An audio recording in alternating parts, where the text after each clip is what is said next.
12 വർഷമായി രക്തസ്രാവമായി നടന്നവള്. പല ഡോക്ടർമാരുടെ അടുക്കൽ പോയി, ഒരുപാട് മരുന്ന് കഴിച്ചു, പക്ഷെ അവൾക്ക് സൗഖ്യം കിട്ടിയില്ല. അങ്ങനെ ഇരിക്കുന്ന സമയത്ത് യേശു ആ വഴിയരികിലൂടെ നടന്നീങ്ങുന്നു. ഈ സമയത്ത് യേശുവിനെ തൊടാൻ വേണ്ടി ജനം മുഴുവൻ തിക്കും തിരക്കും കൂട്ടിക്കൊണ്ടിരിക്കുക.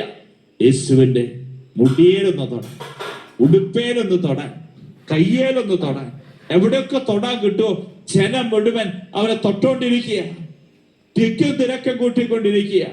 ഈ സമയത്ത് യേശു തിരിഞ്ഞുകൊണ്ട് പറയുക, ആരോ എന്നെ സ്പർശിച്ചു, എന്നിൽ നിന്ന് ശക്തി ഇതാ പൊട്ടി പുറപ്പെട്ടിരിക്കുന്നു. പത്രോസ് കൂടിയുണ്ട്, മജീഷ്യന്മാരുണ്ട്. പത്രോസ് പറഞ്ഞു, പതുക്കെ പറ കർത്താവേ, മണ്ടത്തരം. ആരും എന്നെ തൊട്ടു എന്നല്ല പറയണ്ടേ, ഇത്രയും നേരമായിട്ട് ആർക്കാണ് എന്നെ തൊടാൻ കിട്ടാത്തത് ചോദിക്കുക. കാരണം ജനം മുഴുവൻ നിന്നെ തൊട്ടോണ്ടിരിക്കുകയല്ലേ. ഈ സമയത്ത് രക്തസ്രാവക്കാരി സ്ത്രീ, അവളിൽ സംഭവിച്ച അത്ഭുതം അവൾക്ക് മറച്ചു വെക്കാനായില്ല. അവള് പറഞ്ഞു, കർത്താവേ, ഞാനാണ് നിന്നെ തൊട്ടത്. 100 കണക്കിന് മക്കള് കർത്താവിനെ തൊട്ടപ്പോഴും രക്തസ്രാവക്കാരി സ്ത്രീ തൊട്ടപ്പോഴല്ലേ കർത്താവ് പറഞ്ഞ്, എന്നിൽ നിന്ന് ശക്തി ഇതാ പൊട്ടി പുറപ്പെട്ടിരിക്കുന്നു. ആ സമയത്ത് യേശു അവളോട് പറയുക, അവൻ അവളോട് പറഞ്ഞു, മകളെ, നിന്റെ വിശ്വാസം നിന്നെ രക്ഷിച്ചിരിക്കുന്നു, സമാധാനത്തോടെ പോകുക.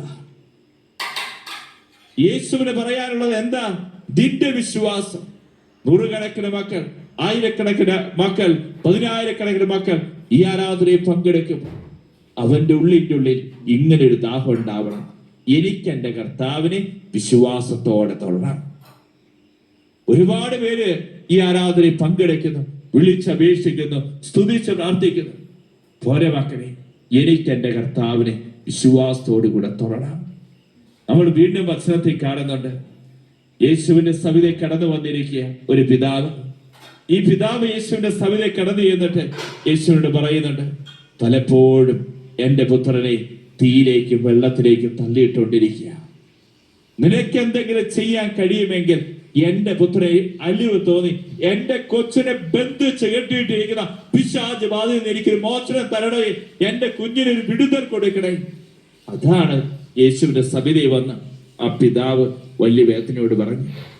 ആ സമയത്ത് യേശുവിന്റെ മറുപടി എന്താ? യേശു എന്തെന്നാ ആളോട് ചോദിച്ചേ? നിനക്ക് വിശ്വാസമുണ്ടോ? ഈ സമയത്ത് ഉവ്വ് കർത്താവേ, എന്റെ വിശ്വാസം ചെല്ലിപ്പിക്കണമേ എന്നാണ് ആ പിതാവ് പറയാനുണ്ടായിരുന്നത്. വചനം വായിക്കുന്നത് ഇങ്ങനെയാ, പലപ്പോഴും അത് അവനെ നശിപ്പിക്കുവാൻ തീരും വെള്ളത്തിലും വീഴ്ത്തിയിട്ടുണ്ട്. എന്തെങ്കിലും ചെയ്യാൻ നിനക്ക് കഴിയുമെങ്കിൽ ഞങ്ങളുടെ മേൽ കരുണ തോന്നി ഞങ്ങളെ സഹായിക്കണമേ. യേശു പറഞ്ഞു, കഴിയുമെങ്കിലെന്നോ? വിശ്വസിക്കുന്നവരെ എല്ലാ കാര്യങ്ങളും ചെയ്യാൻ സാധിക്കും. ഉടനെ കുട്ടിയുടെ പിതാവ് വിളിച്ചു പറഞ്ഞു, ഞാൻ വിശ്വസിക്കുന്നു, എന്റെ അവിശ്വാസം പരിഹരിച്ച് എന്നെ സഹായിക്കണമേ. ഇതായിരുന്നു ആ കുട്ടിയുടെ പിതാവിന് പറയാനുണ്ടായിരുന്നത്. ആരാധനയിൽ പങ്കെടുക്കുമ്പോൾ ചില കുടുംബങ്ങൾ ഇതുപോലെയാ. കുഞ്ഞുങ്ങളെ പിശാച് പിടിച്ചേക്കുക, തീയിലേക്കും വെള്ളത്തിലേക്കും ഈ കുഞ്ഞുങ്ങളെ വലിച്ചിട്ടോണ്ടിരിക്കുക. ഈ വർഷം മൊബൈൽ ഫോൺ അഡിക്റ്റാണ്. അതുപോലെ തന്നെ മോശം സൈറ്റുകളിലേക്ക് പോകുന്ന അവസ്ഥ, കുഞ്ഞുങ്ങളെ പഠനത്തിൽ താല്പര്യമില്ലാത്ത അവസ്ഥ, പല രീതിയിലും പിശാച് കുഞ്ഞുങ്ങളൊക്കെ വലയം ചെയ്തേക്കാം.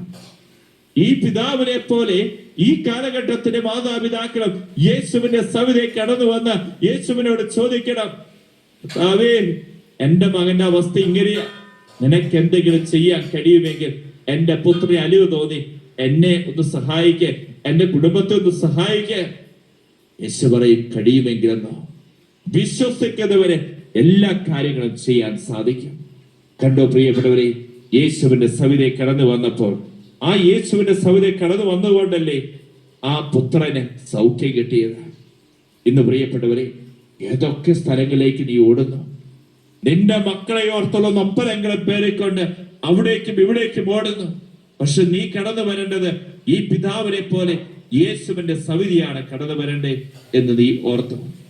വീണ്ടും നമുക്ക് കാണാൻ സാധിക്കും യോഹന്നാന്റെ സുവിശേഷം 11-ാം അധ്യായം 40-ാം തിരുവചനം. ഈ ലാസർ മരിച്ചു, 4 ദിവസം കഴിഞ്ഞിരിക്കുക.